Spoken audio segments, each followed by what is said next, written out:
Activist Greta Thunberg has said that Swedish politicians are ignoring climate crisis as elections are nearing. She also said that politicians were treating the climate problem as a distant one. It's pretty much non-existent.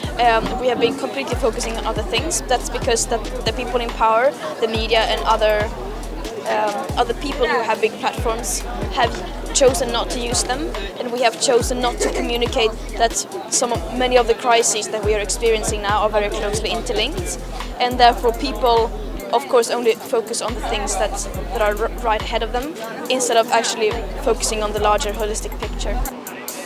Thunberg said politicians and the media had chosen not to communicate that so many of the crises that we are experiencing now are very closely interlinked. It's pretty much one of the main issues that we think it's a problem and not an existential emergency.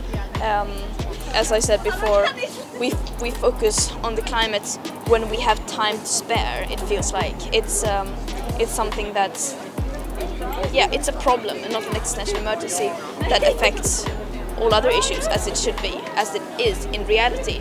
But that's not the way we see it. Record monsoon rains and the melting glaciers in Pakistan's northern mountains have brought floods that have affected 33 million people and killed at least 1,290, including 453 children. What do you think is missing in the house? Any sense of crisis whatsoever.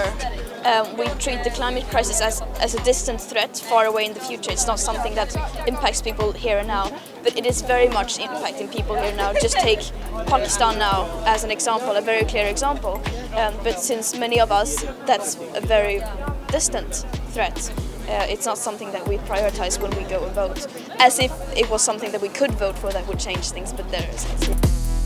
The war in Ukraine and the ongoing energy crisis, which has seen power prices soar, are dominating the headlines with just a week to go before the vote, while welfare, schools and gang crime also head the list of voter concerns.